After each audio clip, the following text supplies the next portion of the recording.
ಇವ್ರೇನು ಮಾಡಿದ್ರು ನಮ್ಮ ಅಕ್ರಮ ಇವ್ರು ತಡೆಗಟ್ಟಲತ್ತಾರ ಅಂತಂದು ನಮಗೆ ಹೆದರಿಸುವಂಥ ಒಂದು ಉದ್ದೇಶದಿಂದ ಮತ್ತು ನನ್ನ ತೇಜೋವಧೆ ಮಾಡಬೇಕು, ನನ್ನ ಹೆಸರು ಕೆಡಿಸ್ಬೇಕು ಸಾರ್ವಜನಿಕವಾಗಿ ಅಂತ ಉದ್ದೇಶದಿಂದ ಅವ್ರು ಏನು ಮಾಡ್ತಾರೆ, ಗುಲ್ಬರ್ಗಾದಿಂದ ಹೋಗೋಂಥ ಒಂದು ಲಾರಿಯನ್ನು ಹಿಡಿದು ಆ ಡ್ರೈವರಿಗೆ ಹೊಡೆದು ಇದು ಅಕ್ಕಿ ಹರ್ಷ ಗುತ್ತಾರೆ ಸಂಬಂಧಪಟ್ಟಿದ್ದು ಅಂತ ನೀನು ಹೇಳಿಕೆ ಕೊಡಬೇಕು ಅಂತಂದು ಜಬರಸ್ತಿ ಅವನಿಗೆ ಹೇಳಿಕೆ ಕೊಡಿಸ್ತಾರೆ.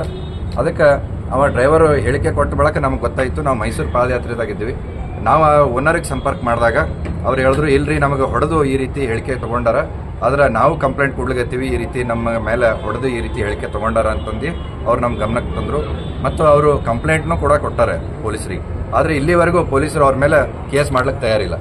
ಅದಕ್ಕೆ ನೀವು ಏನು ನಮಗೆ ಹೆದರಿಸಬೇಕು ಅಂತ ಅನ್ಲತ್ತೀರಿ, ನಾವು ಹೆದರೋದಿಲ್ಲ. ಇನ್ನೂ ಹೆಚ್ಚಿನ ಪ್ರಮಾಣದಲ್ಲಿ ನಿಮ್ಮ ಅಕ್ರಮ ಭ್ರಷ್ಟಾಚಾರ ಬಯಲಿಗೆ ಎಳಿತೀವಿ.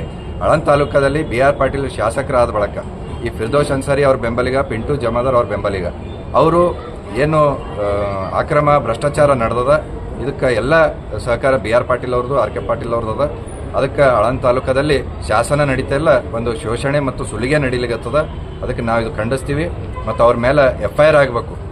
ಇಲ್ಲ ಅಂತಂದ್ರೆ ನಾವು ಒಂದು ವಾರದಲ್ಲಿ ಕಾಯ್ತೀವಿ. ಇಲ್ಲ ಅಂತಂದ್ರೆ ನಾವು ಉಗ್ರವಾದಂಥ ಹೋರಾಟ ನಾವು ಪೊಲೀಸ್ ವಿರುದ್ಧ ಮತ್ತು ನಮ್ಮ ತಾಲೂಕ್ ಪಂಚಾಯಿತಿ ಅಧಿಕಾರಿಗಳು ಉದ್ಯೋಗ ಖಾತ್ರಿಯಲ್ಲಿ ಸಂತೋಷ್ ಪಾಟೀಲ್ ನಿಂಗದಳ್ಳಿ ಅನ್ನೋರು ಸುಮಾರು 15-20 ಪಂಚಾಯಿತಿಗಳಲ್ಲಿ ಕಾಮಗಾರಿ ಮಾಡಲಾರ್ದೇ ಇವತ್ತು ಅವರು ಒಂದೇ ವೆಂಡರ್ ಕ್ರಿಯೇಟ್ ಮಾಡಿ ಕೋಟಿಗಟ್ಟಲೆ ದುಡ್ಡು ಲಪ್ಟಾಯಿಸ್ಯಾರ. ಅದನ್ನು ಕೂಡ ಕಂಪ್ಲೇಂಟ್ ಮಾಡಿವಿ, ಅದನ್ನು ಎಂಕ್ವೈರಿ ಆಗಬೇಕು.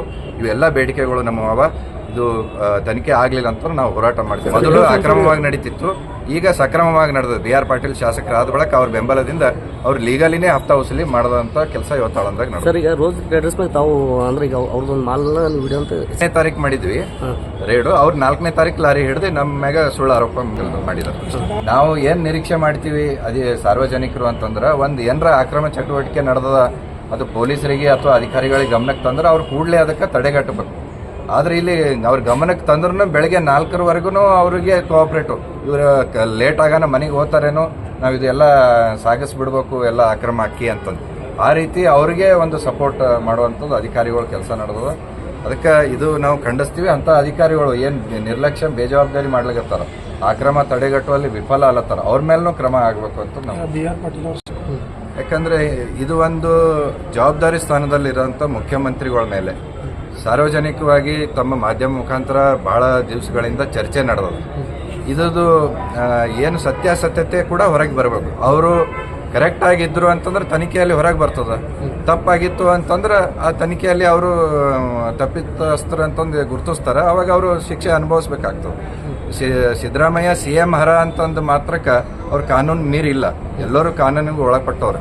ಅವರು ಕೂಡ ತನಿಖೆ ಫೇಸ್ ಮಾಡಲಿ. If is right let him face the enquiry.